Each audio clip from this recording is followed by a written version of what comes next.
గోడు చెందే గదా చూడరే సిలువను వ్రేలాడు యేసయ్యను చూడరే సిలువను వ్రేలాడు యేసయ్యను నా చేతులు చేసినట్టి దోషంబులే గదా నా చేతులు చేసినట్టి దోషంబులే గదా నా రాజు చేతులలో ఘోరంబు జీలలు నా రాజు చేతులలో ఘోరంబు జీలలు చూడరే సిలువను వ్రేలాడు యేసయ్యను చూడరే సిలువను వ్రేలాడు యేసయ్యను దురితాంపు తలపులే పరమ గురుని శిరముపై దురితాంపు తలపులే పరమ గురుని శిరముపై నెనరులేక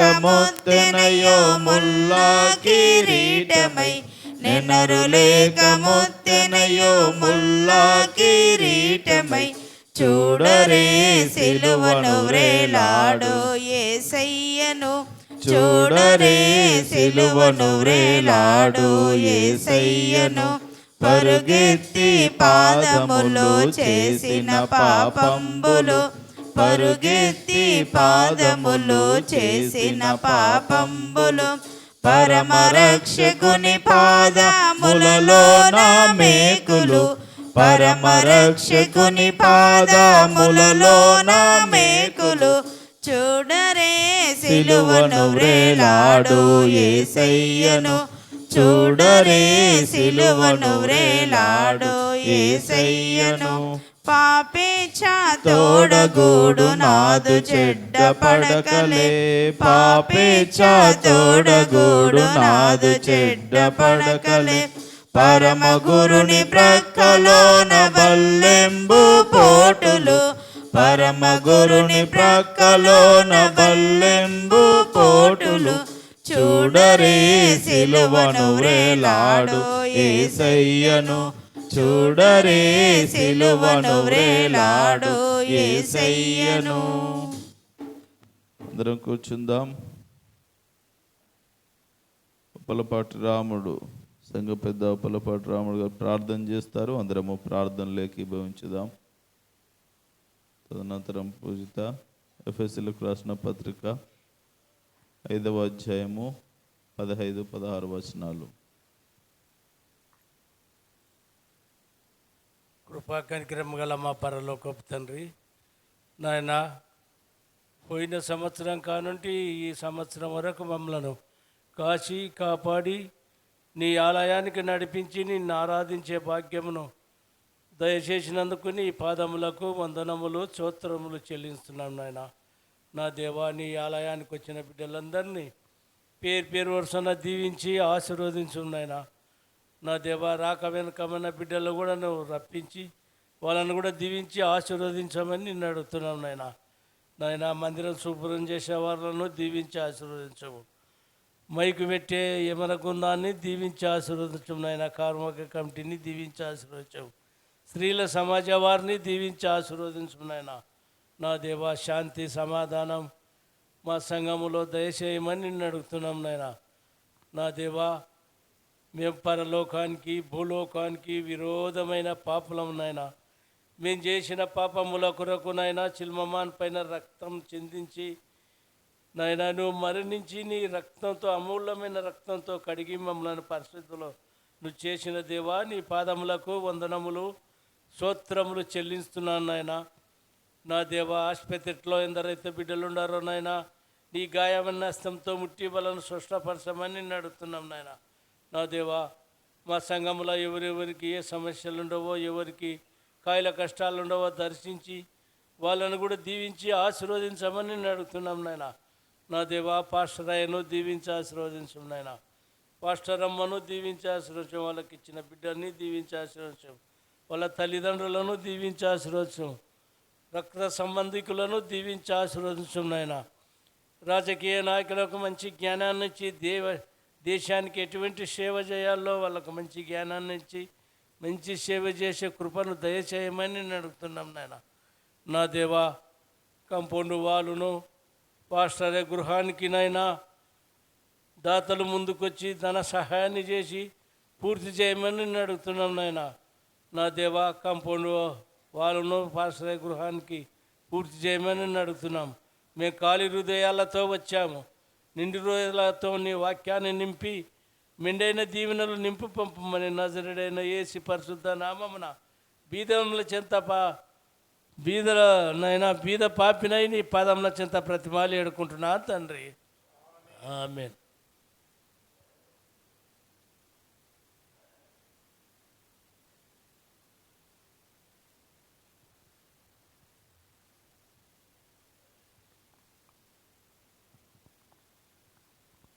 ఎఫెసీయులకు రాసిన పత్రిక 5వ అధ్యాయము 15-16 వచనాలు చదువుకున్నాం.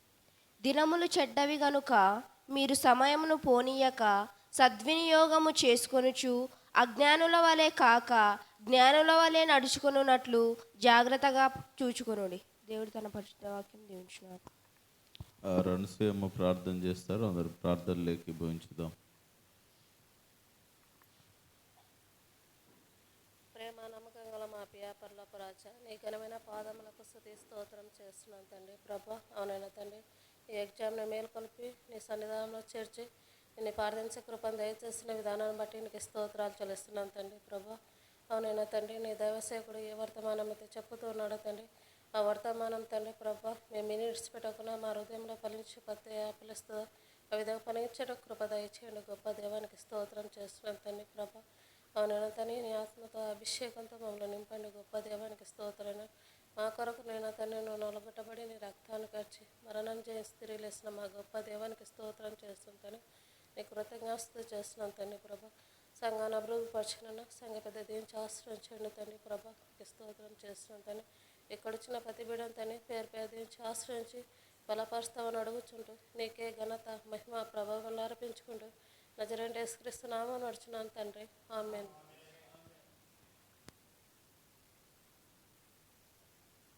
ప్రభువైన యేసుక్రీస్తు నామంలో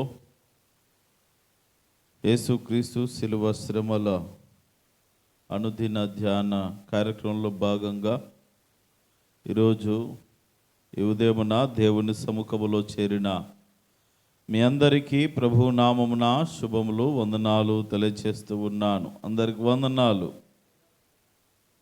ఇంకా నిద్రమో తోదలని ఉంటున్నాను చాలామందికి.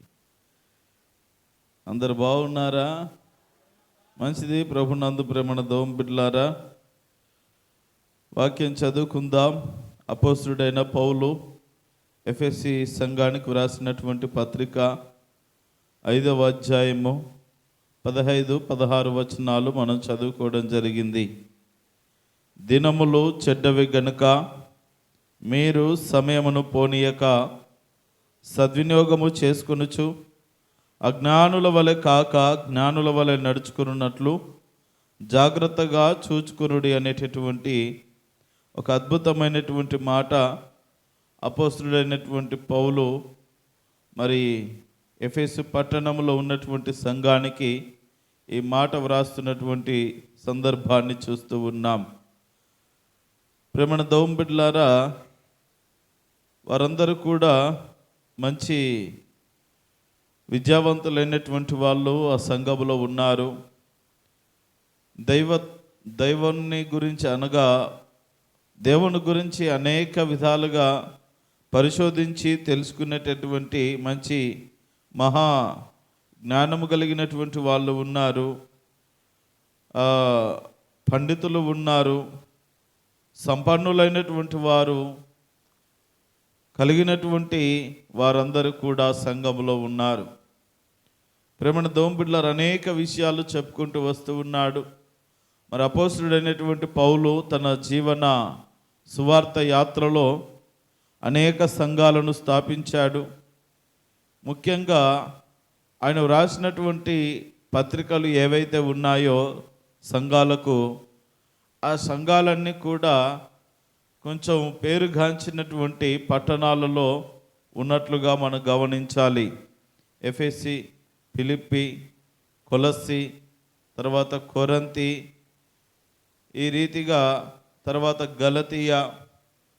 ప్రేమణ దోమ బిడ్డలారా, ఈ రీతిగా అనేక సంఘాలు, రోమాలో ఉన్నటువంటి సంఘము రోమా, ఈ రీతిగా ప్రతి సంఘంలో కూడా ఒక ప్రత్యేకత ఉన్నదంటే తన సువార్త దండయాత్రల్లో ఈ యొక్క ప్రాంతాల్లోకి వెళ్ళి సువార్త ప్రకటించడం, అక్కడ సంఘాలను స్థాపించడం జరిగింది.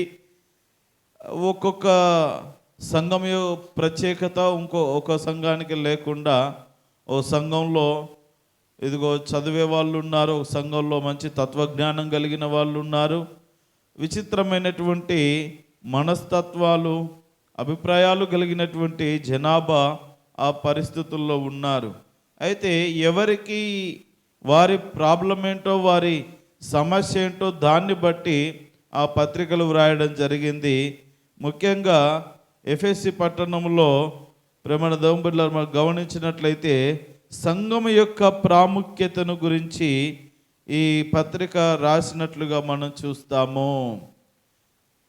కాబట్టి మనకు ప్రతి ఈ 6 అధ్యాయాల్లో కూడా సంఘములోని విశ్వాసులు ఎలా జీవించాలి, ఎలా బ్రతకాలి, దేవుడు సంఘం కొరకు ఎంత గొప్ప త్యాగాన్ని చేశాడు, ఎంతగా సంఘాన్ని ప్రేమిస్తూ ఉన్నాడు, సంఘం ఏ రీతిగా బ్రతకాలనేటువంటి కొన్ని అత్యద్భుతమైనటువంటి విషయాలను వివరించుట మనం చూస్తాం.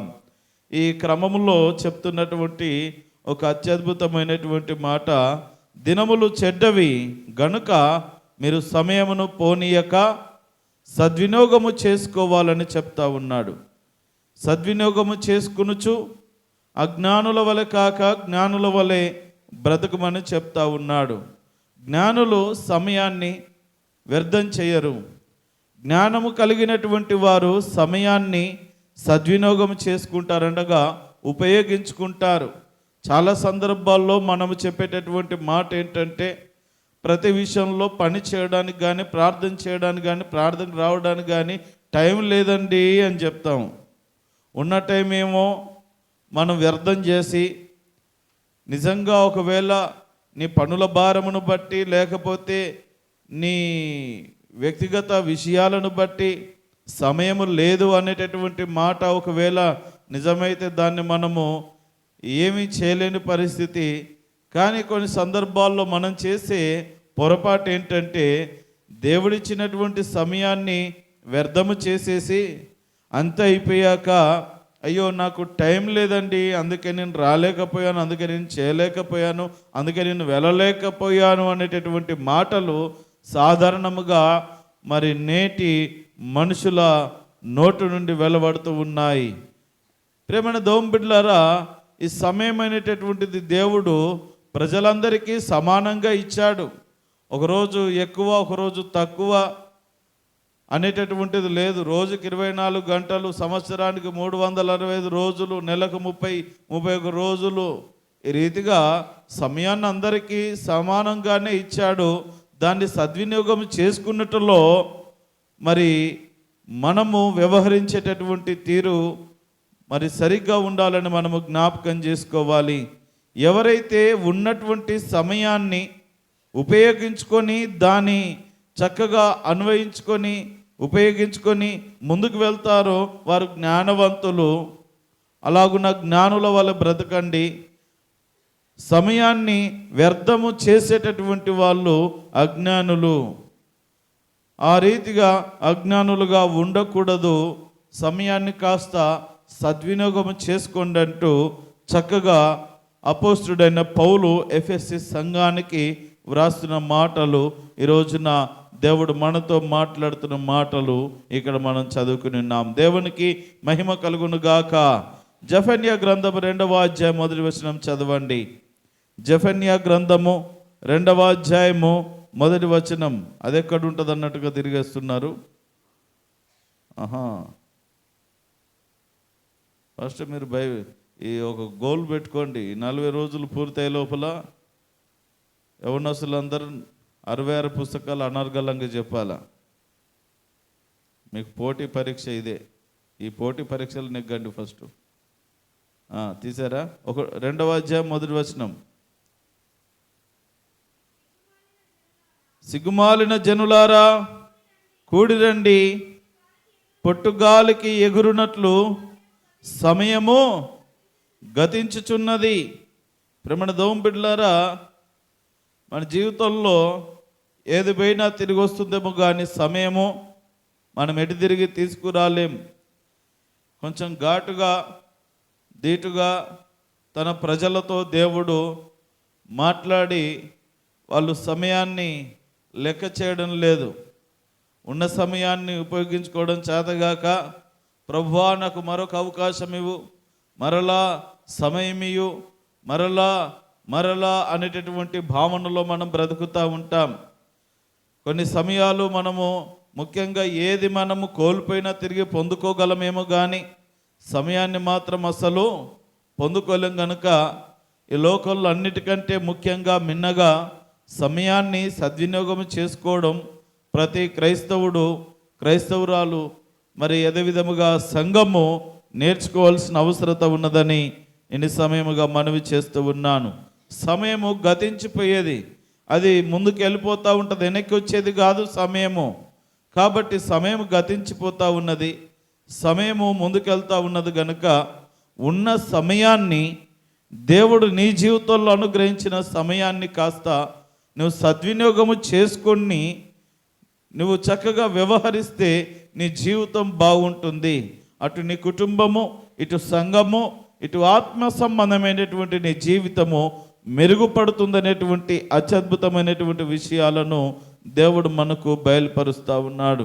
ముఖ్యంగా ఈ రోజున ఈ మధ్యకాలంలో మరి పిల్లలందరికీ కూడా ఎగ్జామ్స్ టైంలో ముందుగానే ఒక 2-3 నెలలు టైం ఇస్తూ ఉంటారు, చదువుకోవడానికి అవకాశాలు ఉంటాయి.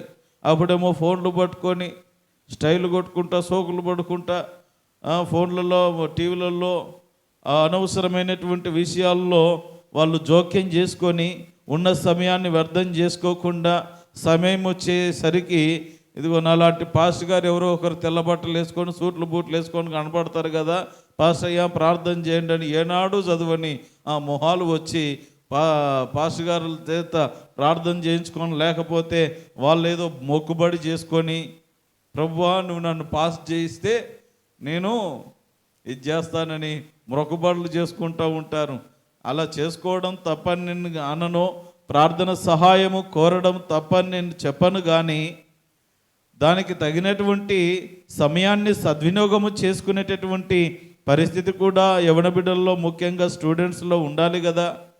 అదంతా కాలక్షేపం చేసి ఎగ్జామ్స్ దగ్గర పడ్డాక టెన్షన్ పడి గాబరా పడిపోయి తర్వాత వీళ్ళు రాసిన తర్వాత రాజలకు అర్థమైపోతుంది వీళ్ళకి ఎట్లా వీళ్ళు పాస్ మార్కులు రావు, ఇంట్లో ఏంటో ఇక ఫైటింగు అని అంతకుముందు నుండి మళ్ళీ ఏదో నొప్పి ఆ వ్యాధి ఈ వ్యాధి అనేసి మళ్ళీ చిన్నగా ముందు నుండి సర్దుబాటు అవుతూ ఉంటారు. కొంతమంది మంచి టెక్నిక్లు ఉపయోగిస్తూ ఉంటారు. ప్రేమణ దోమ బిడ్డలారా, జ్ఞాపకం చేసుకుందాం, ప్రతి వ్యక్తికి దేవుడు తగిన సమయాలనిచ్చాడు. ఆ సమయాలను మనము సద్వినియోగము చేసుకోవాలని జ్ఞాపకం చేసుకోవాలి.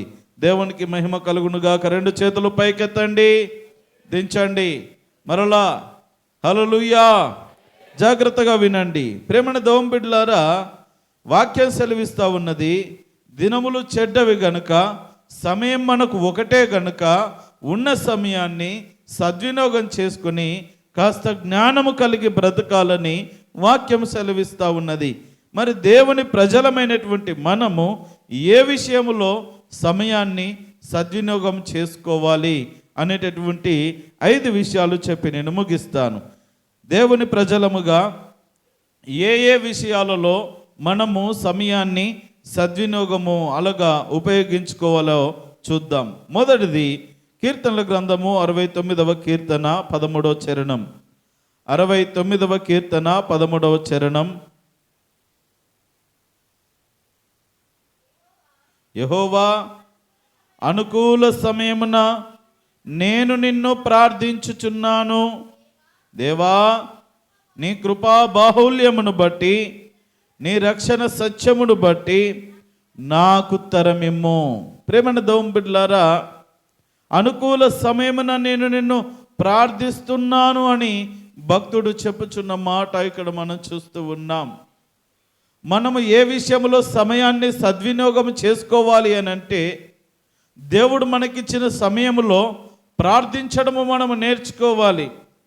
చాలా సందర్భాల్లో దేవుని ప్రజలు చెప్పేటటువంటి ఒక అత్యద్భుతమైన మాట, దాన్ని సాకు అని చెప్తే బాగుంటుందేమో అని అనుకుంటాను. అత్యద్భుతమైన సాకు ఏంటంటే, ప్రార్థన చేసుకుంటున్నానంటే టైం లేదండి. నేను చాలాసార్లు అనుకుంటాను దేవుని సన్నిధిలో కాసేపు ప్రార్థన చేయాలని, కానీ టైం ఉండట్లేదు. వాస్తవమే, కొంచెం బిజీ షెడ్యూల్ ఉన్నాయి, ఎక్కువ కష్టపడే వాళ్ళు ఉన్నారు, దివారాత్రులు కాస్త కష్టపడి కుటుంబాన్ని పోషించుకునే వాళ్ళు ఉన్నారు. మరి దేవునికి ఇవ్వాల్సిన అన్ని విషయాలకు ఇవ్వాల్సినటువంటి సమయం ఇస్తూ ఉన్నప్పుడు ప్రార్థనకి ఇవ్వాల్సిన సమయాన్ని కూడా ఇవ్వాలి కదా. ప్రార్థనకి ఇవ్వాల్సిన ఆ సమయాన్ని, మరి దేవునికి ఇవ్వాల్సినటువంటి ధనాన్ని, ఈ రీతిగా చాలా విషయాల్లో దేవుని ప్రజలు దొంగిలించి మరి సమయాలను సద్వినియోగం చేసుకునే విధముగా బ్రతుకుతూ ఉన్నారు. ఇదిగో వాక్యం సెలవిస్తూ ఉన్నది, మనం ఏ విషయంలో సద్వినియోగం చేసుకోవాలి సమయాన్ని అంటే ప్రార్థన చేయటంలో. దేవుడు మనకిచ్చిన ఇదిగో ఈ రోజున ఒక నూతన దినాన్ని మనకు ప్రసాదించాడు, సమయాన్ని ఆయన ఇచ్చాడు. ఇచ్చిన సమయంలో కాస్త సమయము దేవునికి ఇవ్వలేమా? అలా ఇవ్వకుండా మరి ఉన్న సమయాన్ని వ్యర్థం చేస్తే అదెక్కడి ధర్మమో, అదేం క్రమశిక్షణ, అదెక్కడి భక్తి? అందుకని ప్రార్థన చేయుటకు మనము సమయాన్ని ఇవ్వాలి. తర్వాత ఎఫెసీయులకు రాసిన పత్రిక 6వ అధ్యాయము 18వ వచనం కూడా ఇక్కడ వ్రాయబడి ఉన్నది. 6వ అధ్యాయము 18వ వచనంలో వ్రాయబడినటువంటి మాట, ఆత్మ వలన ప్రతి సమయమందును ప్రతి విధమైన ప్రార్థనను విజ్ఞాపనను చేయుచు ఆ విషయమై సమస్త పరిశుద్ధుల నిమిత్తమును పూర్ణమైన పట్టుదలతో విజ్ఞాపన చేయుచు మెలకువగా ఉండుడి. ప్రార్థన విజ్ఞాపనలు మనం చేస్తూ ఉండాలి. ప్రార్థనల చేత, విజ్ఞాపనల చేత, పట్టుదలతో అనేకుల కొరకు, మన కొరకు, మన కుటుంబాల కొరకు, సంఘక్షేమము కొరకు, ప్రజల క్షేమము కొరకు, పరిశుద్ధులందరి క్షేమము కొరకు మనము ప్రార్థన చేయడానికి సమయాన్ని సద్వినియోగము చేసుకోవాలి. అది క్రైస్తవ జీవన విధానము. కాబట్టి ప్రేమణ దౌంబిడ్లారా, మొదటిది ప్రార్థించే విషయంలో మనము సమయాన్ని సద్వినియోగం చేసుకోవాలి. రెండో విషయానికి వస్తూ ఉన్నాం. గలతీయులకు రాసిన పత్రిక 6వ అధ్యాయం 10వ వచనము తీయండి. ఎఫెసీ పత్రికకు ముందు ఉంటుంది. 6వ అధ్యాయం 10వ వచనం, మనము సమయము దొరికిన కొలది అందరి ఎడలను విశేషముగా విశ్వాస గృహమునకు చేరిన వారి ఎడలను మేలు చేయుదము. దేవుని ప్రజలు మేలు చేసే విషయంలో సమయాన్ని సద్వినియోగం చేసుకోవాలి, మంచి చేయడం నేర్చుకోవాలి. ఇదిగో మన తోటి వారు, సంఘములో చేరినటువంటి వాళ్ళు, సంఘములో ఉన్నటువంటి మన తోటి వాళ్ళు, విశ్వాసులు, మరి అనాథలైనటువంటి వారు, దిక్కులేనటువంటి వారు, విధవరాండ్రు, ఈ రీతిగా కాస్త లేనటువంటి వారు, ఆర్థిక ఇబ్బందులతో ఉన్నటువంటి వారు, ఈ రీతిగా అలాంటి పరిస్థితుల్లో మనము ఎవరైనా ఉన్నట్లుగా గమనించినప్పుడు మేలు చేయడం నేర్చుకోవాలి. కొన్ని మంచి కార్యాలు చేయాలి. ఎప్పుడు చూడు ప్రతిదానికి సమయం లేదు అనేసి సమయాన్ని వ్యర్థము చేయక ఉన్న సమయంలో ప్రార్థించడం నేర్చుకోవాలి. దేవుడిచ్చిన సమయంలో, దేవుడిచ్చిన ఈ సమయంలో ఇదిగో మేలు చేయడము, మంచి పనులు చేయడము మనము నేర్చుకోవాలని దేవుని వాక్యము సెలవిస్తూ ఉన్నది. తర్వాత కొలస్సీలకు రాసిన పత్రిక 4వ అధ్యాయం 5వ వచనము చదవండి. కొలస్సీలకు రాసిన పత్రిక, ఎఫెసీ పత్రిక తర్వాత సమయము పోనీయక సద్వినియోగము చేసుకొనుచు సంఘమునకు వెలుపటి వారి ఎడల జ్ఞానము కలిగి నడుచుకొనుడి. దేవుని ప్రజలకు ముఖ్యంగా ఉండవలసింది ఏంటంటే దైవ జ్ఞానం ఉండాలి. జ్ఞానము కలిగి మనము ప్రవర్తించాలి. అందుకే మనం మొదటిలోనే చదువుకున్నాం ఎఫెసీ పత్రిక 5:15 సమయమును పోనీయక అజ్ఞానుల వలె కాక జ్ఞానుల వలె నడుచుకునుడి అని చెప్తా ఉన్నది వాక్యం. మనము జ్ఞానము కలిగి బ్రతకాలి. స్త్రీలు, పురుషులు, పిల్లలు, యవనస్తులు ప్రతి ఒక్కరూ తగిన జ్ఞానము కలిగి జ్ఞానవంతులుగా జీవించాలని దేవుని వాక్యము సెలవిస్తూ ఉన్నది. మనము జ్ఞానము కలిగి ఉండుటయందు సమయాన్ని సద్వినియోగం చేసుకోవాలి. చాలాసార్లు దేవుడిచ్చినటువంటి అవకాశాలను అజ్ఞానము చేత ఆ సమయాన్ని వ్యర్థం చేసి, అయ్యో ఎంత పొరపాటు చేశాను, అది తీసుకుని ఉంటే బాగుండేది, ఆ వస్తువు తీసుకుని ఉంటే బాగుండేది అని అనుకుంటూ ఉంటాం. అప్పుడేమైంది జ్ఞానము? అప్పుడెవరు వద్దన్నారు? అప్పుడు ఉన్న జ్ఞానాన్ని ఉపయోగించలేమంతే. కాబట్టి ఈ రీతిగా చాలామంది ఓ పని చేయడము, ఒక అడుగు ముందుకేయడము, తర్వాత అయ్యో ఎంత పని చేశానని బాధపడము. ఈ రోజున ఇప్పటికి మన జీవితాల్లో, మన కుటుంబాల్లో ఇలాంటి పరిస్థితులు జరగడం లేదా? జ్ఞాపకం చేసుకుందాం. దేవుడిచ్చినటువంటి సమయంలో మన జ్ఞానాన్ని మనము పెంపొందించుకొని ఆ జ్ఞానముగా వ్యవహరించడం నేర్చుకోవాలి. సమయం అంతా అయిపోయినాక అయ్యో ఎంత పని చేశానని బాధపడే పరిస్థితులు మన జీవితంలో తీసుకునే నిర్ణయాల్లో కానీ చేసే పనుల్లో కానీ రానియకుండా జాగ్రత్త పడాలని జ్ఞాపకం చేస్తూ ఉన్నాను. 3 విషయాలు నేర్చుకున్నాం. ప్రార్థన చేయుటలో సమయాన్ని సద్వినియోగం చేసుకోవాలి. మేలు చేయుట యందు సమయాన్ని సద్వినియోగం చేసుకోవాలి. జ్ఞానము కలిగి ఉండుటలో సమయాన్ని సద్వినియోగం చేసుకోవాలి. హెబ్రీయులకు రాసిన పత్రిక 3వ అధ్యాయం 14వ వచనం చదవండి. హెబ్రీయులకు రాసిన పత్రిక 3వ అధ్యాయం 14వ వచనం.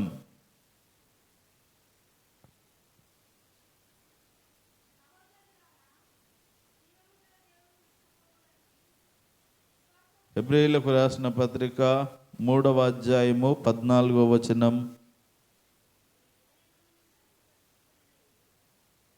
నేను రాంగ్ రాసుకున్నానా?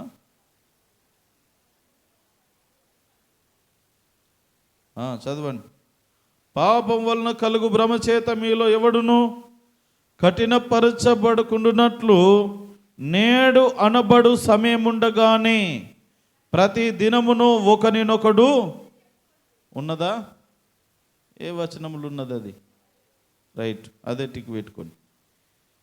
కాబట్టి ప్రభువునందు ప్రేమను దోంపిల్లలు జ్ఞాపకం చేసుకుందాం. ఇక్కడ బాగా వ్రాయబడినటువంటి మాట ఏంటంటే నేడు అను సమయం ఉండగానే. ఏంటి నేడు? చాలామంది భవిష్యత్తు గురించి ఆలోచన చేసుకుంటూ ఉంటారు. ఒకటే, మనము దేవుని ప్రజలముగా ప్రభు చెప్పిన సూత్రం ప్రకారము మనందరి మైండ్లో ఉండవలసింది ఏంటంటే నేడు మనది, రేపు మనది కాదు. ఇది ఫిక్స్ అయిపోవాల దేవుని ప్రజలు. రేపు ఒకవేళ ఏదైనా చేయాల్సి ఉంటే ప్రభు చిత్తమైతే రేపు ఆ పని చేద్దాం, ఎల్లుండి ఆ పని చేద్దామని చెప్పుకోవాలి. అంతేగాని రేపు ఖచ్చితంగా చేద్దాము అనేటటువంటి భావనలో ఉండకూడదు. ఎందుకంటే మరో నిమిషమే మనది కాదు. మరలా ఒక గంట సేపటికి పరిస్థితి ఎలా ఉంటుందో మనకు తెలియదు. కాబట్టి ప్రేమను దోంబిడ్లారా, దేవుడు మనకు అనునిత్యము నూతనంగా రోజులు ప్రసాదిస్తూ ఆయుష్కాలముడు పొడిగిస్తుంటుండగా ఈ నేడు అనే సమయం ఉండగానే మనం ఏం చేయాలంట? ప్రతిదినం ఒకరికొకడు బుద్ధి చెప్పుకోవాలా. ఫస్ట్ మనం బుద్ధి తెచ్చుకోవాలా, ఇతరులకు బుద్ధి చెప్పుకోవాలా. మనము తెలుసుకోవాలా. తెలియని వాడికి ఒరే నాన్న అలా కాదు ఇలా అని చెప్పాలి. కొన్నిసార్లు మనం చెప్పకపోవడం కూడా తప్పే. మనకు తెలుసు వాడు పక్కత్రోవలో వెళ్ళిపోతూ ఉన్నాడు, వాడు సరిగా జీవించడం లేదు, దారి తప్పిపోతూ ఉన్నాడని చూద్దామని వాడు పొరపాటున మన జీవితం నాశనం అయిపోతే దానికి పాత్రురాలు అవుతావు. అందుకని దేవుని ప్రజలముగా, సహోదరులముగా, ఇరుగు పొరుగు వారముగా మన బాధ్యత ఏంటంటే ఎవరైనా తప్పిపోతున్నట్లుగా మనకు కనబడినప్పుడు వారిని సరిచేయాల్సిన అవసరత ఉన్నది. బుద్ధి చెప్పాలి. అలా కాదు ఇలా అని సమయం ఉన్నప్పుడే చెప్పాలి. అంత అయిపోయినాక ఒక ఆయన ఇలాగే వ్యర్థం చేసి పక్కన స్నేహితుడు లైఫ్ అంతా చెడిపోతూ ఉంటే, నాశనం అయిపోతూ ఉంటే చూసి చూసి చూసి చివరికి వాడు మంచాన పడి చనిపోయిన తర్వాత నేను ఎన్నోసార్లు చెప్పాలనుకున్నాను వానికి, కానీ చెప్పలేకపోయానంటే అసలు కారణం, అసలు వాని సావుకు కారణం ఎవడంటే వీడే. కాబట్టి ప్రేమణ దోంబిళ్ళారా జ్ఞాపకం చేసుకుందాం, బుద్ధి చెప్పుకున్నట యందు మన సమయాలను సద్వినియోగం చేసుకోవాలి. ఇది కూడా ఒక మంచి కార్యమే. మనము ఇతరులను సరైన మార్గంలో నడిపించడానికి చాలా సందర్భాల్లో, ఇప్పుడు కాదు తర్వాత చెప్తాను, బ్రతుకులు మార్చే విషయాలు తర్వాత అని పెండింగ్ పెట్టొద్దు. ఈ రోజున నేను చెప్పాల్సిన దేవుడు నాకు ఇచ్చిన వాక్యం ఈరోజు చెప్పకుండా రేపు చెప్తాను, ఎల్లుండి చెప్తాను అన్నాను అనుకోండి, ఆ దోషం నా మీద ఉంటుంది. కాబట్టి ప్రేమణ దోంబిడ్లారా, సమయాన్ని ఎలా సద్వినియోగం చేసుకోవాలంటే ఒకరికొకరు బుద్ధి చెప్పుకోవాలా, సరి చేసుకోవాలా. అలాంటి విధంగా సమయాలను సద్వినియోగం చేసుకోవాలి. వాయిదాలు వేయొద్దన్నమాట. మనకు వాయిదా పద్ధతులు అలవాట్లు అయిపోయినాయి, అన్నిట్లలో వాయిదాలు కావాలి. కాబట్టి ఈ సమయాలను ఎప్పుడు కూడా వాయిదా వేయకండి. 5వ విషయంగా చెప్పి ముగిస్తూ ఉన్నాను. ప్రకటన గ్రంథము 1వ అధ్యాయం 3వ వచనం. ప్రకటన గ్రంథము 1వ అధ్యాయము 3వ వచనము. ఇదన్నా కరెక్ట్గా ఉందా చూడండి. రైట్. సమయము సమీపించినది గనుక ఈ ప్రవచన వాక్యములు చదువువాడును వాటిని విని ఇందులో వ్రాయబడిన సంగతులను గైకొనువారును ధన్యులు. సమయము సమీపించి ఉన్నది, దేవుని రాకడ సమీపిస్తూ ఉన్నది. కాబట్టి ఈ అంచె దినాలలో దేవుని ప్రజలు దేవుని వాక్యాన్ని చదవాలి, అందులో వ్రాయబడిన సంగతులను గైకొనాలి. అలాంటి వారి జీవితాలు ధన్యము అని వాక్యం సెలవిస్తూ ఉన్నది. దేవునికి మహిమ కలుగును గాక. హల్లెలూయా. 2 చేతులు పైకెత్తండి, దించండి. జ్ఞాపకం చేసుకుందాం. 5 విషయాలు ఇక్కడ మనం చూస్తూ ఉన్నాం. 5వది ఏంటి? ఎలా సద్వినియోగం చేసుకోవాలా? బైబిల్ చదవాలా, దాన్ని అనుసరించాలా. ఎంతమంది బైబిల్ గ్రంథాన్ని చదువుతున్నారు యవనస్తులు? ఒక క్రమంగా చదివే వాళ్ళు ఉన్నారా? ఉంటే మీరు ధన్యులు. మీరు ఏదైతే చదువుతున్నారో దాన్ని అనుసరించండి. మీరు వాక్యం చదువుతున్నప్పుడు వాక్యం ద్వారా దేవుడు మీతో సూటిగా మాట్లాడతాడు. ఇదిగో నువ్వు ఇలా బ్రతుకు అని. అప్పుడు దానికి మనం ఏం చేయాలంటే లోబడి అలా బ్రతుకుటకు ప్రయత్నం చేయాలి, అలా చదవాలి, ఆ రీతిగా గైకొనాలి, వాటిని అనుసరించి నడుచుకోవాలి. ఇదే క్రైస్తవ జీవితం. ఈ రీతిగా మన సమయాన్ని మనం సద్వినియోగం చేసుకోవాలి.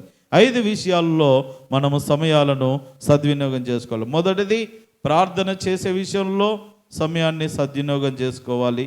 మేలు చేసే విషయంలో సమయాన్ని ఉపయోగించుకోవాలి. జ్ఞానము కలిగి బ్రతుకుటయందు సమయాన్ని ఉపయోగించుకోవాలి. బుద్ధి చెప్పుటయందు ఒకరికొకరు బుద్ధి చెప్పుటయందు, మనం చెప్పడమే కాదు, కొన్నిసార్లు ఎదుటి వాళ్ళు చెప్పినా మనం కూడా లోబడాలి. ఆ రీతిగా వాటి యందు సమయాన్ని ఉపయోగించుకోవాలి. బైబిల్ చదువుటయందు, దాన్ని గైకొనుటయందు సమయాలను సద్వినియోగం చేసుకోవాలి. అట్టి సమయాన్ని సద్వినియోగం చేసుకొని అజ్ఞానుల వలె కాక జ్ఞానుల వలె బ్రతికేటటువంటి కృపను, ధన్యతను, భాగ్యాన్ని దేవుడు మీకు ఎల్లరికి అనుగ్రహించి నడిపించును గాక. అందరం లేచి నిలబడదాం. ఈరోజు మధ్యాహ్నం ఉపవాస కూడిక ఉన్నది. అందరూ సకాలంలో రావాలని ప్రభు పేరిట మనవి చేస్తూ ఉన్నాను. రోజున భోజనాలు మరి టీజీ నగర్ బోర్డు ఉన్న ఆ లైన్లో ఉన్నటువంటి మన విశ్వాసులందరూ కలిసి భోజనాలు సిద్ధం చేస్తామన్నారు. దేవుడు వారిని, వారి కుటుంబాలను సమృద్ధిగా దీవించును గాక. మరి రీతిగా మధ్యాహ్నం జరిగే కార్యక్రమానికి ప్రతి ఒక్కరు కూడా మీ పనులన్నీ త్వరగా ముగించుకొని, మరి ఉపవాస దీక్షలో ఉన్నవారు మొదటిగా పరిగెత్తుకుని వచ్చి దేవుని సన్నిధిలో ప్రార్థన చేయుట యందు మరి మీకు ఇవ్వబడిన సమయాలను సద్వినియోగం చేసుకోవాలని ప్రభు పేరిట మనవి చేస్తూ ఉన్నాను. ముగింపు ప్రార్థన ఆశీర్వాదం. దయగలిగిన మా తండ్రి, కృపగలిగిన మా రక్షకానికి వందనాలు, కృతజ్ఞతాస్తుతులు, మహిమ, ఘనత, ప్రభావములు ఆరోపిస్తూ ఉన్నాం. ఆసక్తితో నీ పాదాల చెంత చేరిన ఈ నీ ప్రియ ప్రజలందరినీ పేరు పేరు వరుసన దీవించి ఆశీర్వదించండి. ఏ కుటుంబంలో ఏ కష్టము, నష్టము, వ్యాధి, బాధలు, సమస్యలున్నవో యేసు నామమున తీర్చుమని వేడుకొనుచున్నాం. ఈ శుక్రవారపు దినమున మేమందరముని సన్నిధిలో గడిపి సంతోషముతో స్తుతించి ఆరాధించిన నామాన్ని స్మరిస్తూ నీ సన్నిధిలో గడిపే ఈ మహా గొప్ప ధన్యతను, భాగ్యమును ప్రసాదించినందుకు వందనాలు తెలియచేస్తూ ఉన్నాం. మా ప్రభువానికి వందనాలు.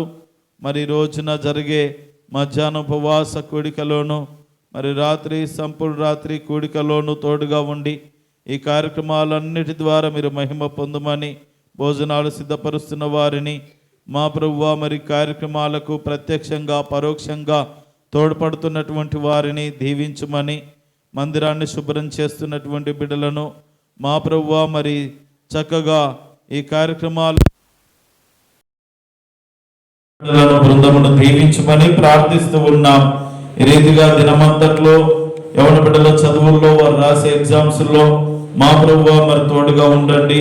నీ ప్రియ ప్రజల యొక్క పనిపాటల్లో తోడుగా ఉండి ప్రతి వారి కష్టార్థములను దీవించి నెమ్మదిని, సంతోషమును, సమాధానమును దయచేసి అక్కలు తీర్చుమని, దినమంతా నీ సన్నిధ్యం మాకు తోడుగా అనుగ్రహించి మహిమ, ఘనత, ప్రభావములు పొందుకొనగలరని నజరుడు యేసు క్రీస్తు దివ్య నామమున ప్రార్థించి అడిగి వేడుకొనుచున్నాను పరమ తండ్రి, ఆమేన్. పరలోకమందున మా తండ్రి, నామం పరిశుద్ధపరచబడుగాక, రాజ్యముకు వచ్చుగాక, నీ చిత్తం పరలోకము నెరవేర్చినట్లు భూమి నెరవేరుగాక.